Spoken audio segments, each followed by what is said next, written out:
cinema para as telinhas, Magnatas do Crime está de volta, dessa vez em uma série derivada original da Netflix. Será que esse rolê deu certo? Essa produção, como eu falei pra vocês, é uma produção derivada, então ela não tem nada a ver com a trama original do filme lançado em 2019, mas aqui traz um elenco diferente e traz uma proposta diferente, que ainda se aproveita de toda essa pegada de tráfico de entorpecentes. Vamos falar assim pro YouTube não podar esse vídeo, né? Mas a gente vai falar sobre essa série agora aqui e eu te conto o que eu achei. Vale a pena o rolê? Será que não vale? Será que vai ter novas temporadas? Vamos conversar sobre tudo isso agora. Vem cá. Brincar ou vamos conversar?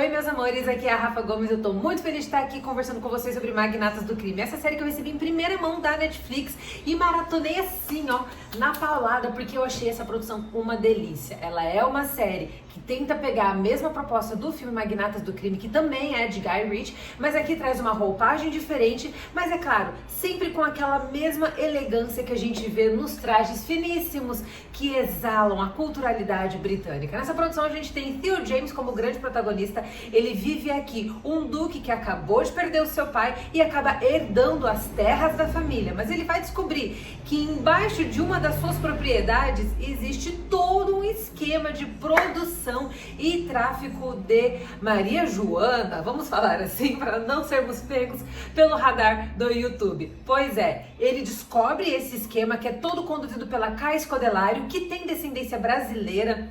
Eu confesso que eu achava que ela era americana, mas ela na verdade é britânica com descendência brasileira e tem um dos sotaques britânicos mais satisfatórios de ouvir. Gente, fechando esse parênteses aqui, Kai Scodelario vive a magnata do crime que tá ali conduzindo todo esse esquema, que na verdade é um esquema do seu pai. Mas como seu pai está preso, ela acabou assumindo a frente desse projeto aí, que estava sendo feito em parceria com o pai do nosso novo duque, o Theo James. Mas como o pai faleceu, ficou-se o império de Dorgas aqui, escondido debaixo das propriedades, e agora o personagem do Theo James, chamado Edward, vai tentar se livrar de toda essa bucha para também trazer um pouco mais de dignidade para sua família, que é uma família que, querendo ou não, é uma família real, mas que agora tá totalmente envolvida dos pés à cabeça em um problema daqueles. E quanto mais ele tenta se livrar de todo esse esquema de tráfico de entorpecentes, mais ele acaba metendo o seu pé dentro dessa jaca. Essa produção conta com 8 episódios, o primeiro deles é dirigido pelo Guy Ritchie,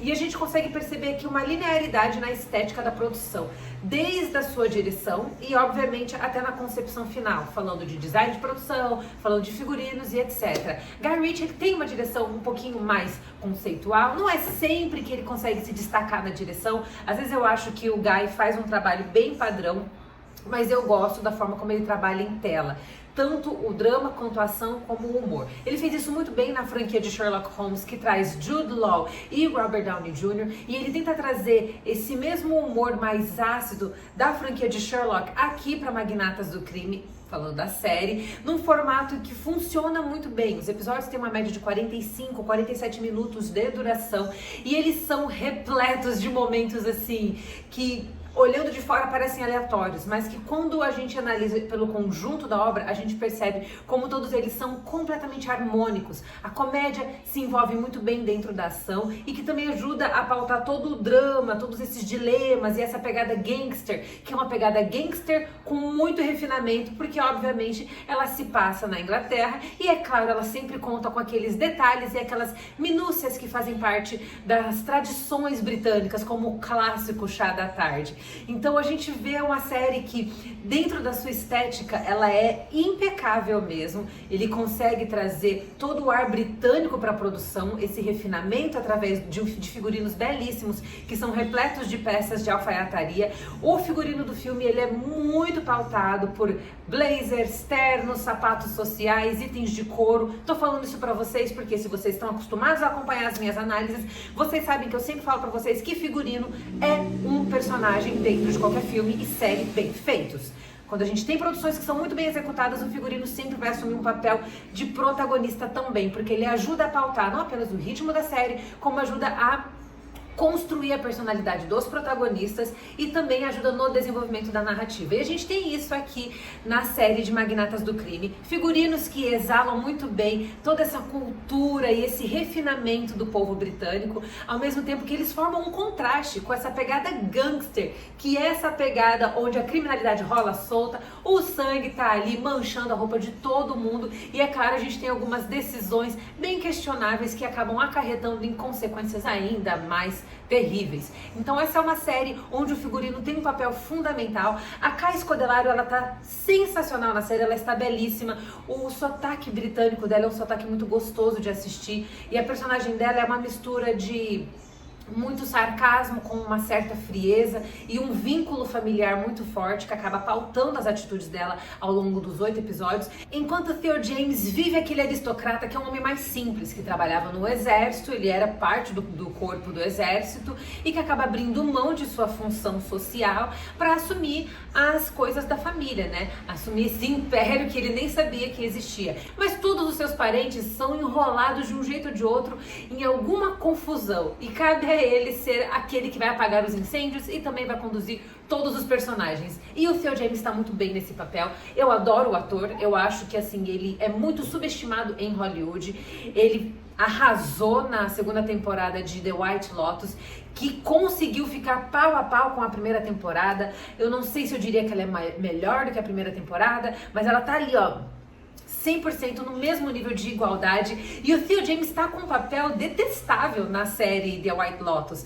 E ele sabe transitar muito bem. Eu acho que a performance dele é muito mais na base das nuances. Eu não acho que ele é um ator que conseguiu atingir o seu pico de complexidade a ponto de poder caminhar em direção à temporada de premiações, mas ele é subestimado em Hollywood. E eu acho que ele é muito talentoso. E aqui ele tá muito bem nesse personagem. É uma delícia a dinâmica entre os dois. Funciona muito bem. E os personagens coadjuvantes são ótimos também. A gente tem Giancarlo Esposito, que é quase uma participação especial. Ele aparece não aparecendo tanto na série. E quando ele aparece, ele também tem esse carisma que arrebata a gente. Eu adoro o Giancarlo Esposito, porque eu acho que ele é um ótimo ator. Ele tem um timbre de voz que é delicioso de ouvir também. Ele é ótimo para poder fazer trabalho de voice-over e dublagens de maneira geral, porque ele tem uma voz muito boa. E aqui ele faz algumas pontas aparecendo em alguns episódios. O personagem está sempre presente dentro da trama, mas ele não aparece o tempo todo. De maneira geral, Magnatas do Crime é uma história que se desenvolve muito bem, como eu falei para vocês, por saber unir de forma impecável a comédia com a ação e um toquezinho de drama. A série se desenvolve rapidamente, ela é muito dinâmica, os episódios são extremamente atraentes e você vai se divertir. E eu gosto do fato de que Guy Ritchie não se leva muito a sério com os projetos que ele dirige. A gente consegue ver um nível de seriedade em tudo que ele produz, obviamente sempre um roteiro que é desenhado de uma maneira específica, que tem os seus objetivos finais, mas ele se permite brincar em tela. E eu gosto disso. Acho que para uma série na pegada de gangster funciona muito bem, porque os personagens, eles não são tolos, eles não são frouxos também. Embora a gente tenha aí um personagem que é o irmão mais velho do Edward, que é o papel do Theo James. Embora esse personagem seja um personagem extremamente caricato e realmente funcione como um alívio cômico, os personagens não são frouxos, eles são personagens que não são bobos, eles têm ali um propósito e eles têm construções de personalidade muito específicas que se encaixam dentro da trama. A gente tem ali, gente, um gangster que é pastor evangélico e é completamente vinculado à Bíblia, mas é um surto. Esse personagem, pra mim, é um dos personagens mais bem construídos dentro da série, porque ele é um amálgama de contradições que funcionam dentro da trama e que faz com que você se divirta com o plot dele, ainda que ele não seja o mocinho dentro da história. Então eu acho que Guy Ritchie mandou muito bem na construção dessa série. Ele soube trabalhar os seus coadjuvantes de maneira que eles funcionassem tanto quanto os protagonistas e você se envolve com todos eles. E no final do dia são 8 episódios que você consegue maratonar num piscar de olhos, que você vai se divertir assistindo. É um entretenimento gostoso, é um entretenimento puro, é a Netflix realmente voltando os seus olhos para a produção de conteúdos que sejam puramente entretenimento. Essa não é uma série que vai querer te dar lição sobre nada, nada, não tem nenhuma agenda específica, você pode assistir essa produção com tranquilidade e é um ótimo programa para você curtir no fim de semana. A primeira temporada está completa lá, é claro que renovação vai depender muito de como os episódios vão se sair diante da audiência, tudo vai depender do nível de popularidade de Magnatas do Crime. Eu espero que essa série seja escolhida pelo público como tantas outras, porque a verdade é que a Netflix não investe muito em publicidade e marketing, ela deixa os conteúdos serem encontrados pelos seus assinantes, o que às vezes é bom, mas na maioria das vezes é ruim, porque muita coisa boa acaba se perdendo dentro da plataforma de streaming, justamente pela falta de divulgação. Mas eu espero que Magnatas do Crime tenha muito sucesso, quero uma nova temporada, me diverti horrores, Caio Scodelario, Theo James estão excelentes na série e ela tá lá disponível pra você assistir na Netflix. E se você gostou dessa dica e gostou desse vídeo, não se esqueça de acompanhar a gente aqui no nosso canal, se inscreva, ative as notificações para receber as novidades, me acompanhe no Instagram, no @RafaGomes, e no TikTok, no @RafaGomesC. Te espero por lá, o Instagram está no @sitecinepop te esperando também. E se você gosta de conteúdo de filmes e séries de TV, siga todas essas continhas que eu mandei aqui pra você, ative as notificações pra você não perder nada. Um beijo enorme pra todos vocês e a gente se vê na próxima. Tchau, tchau.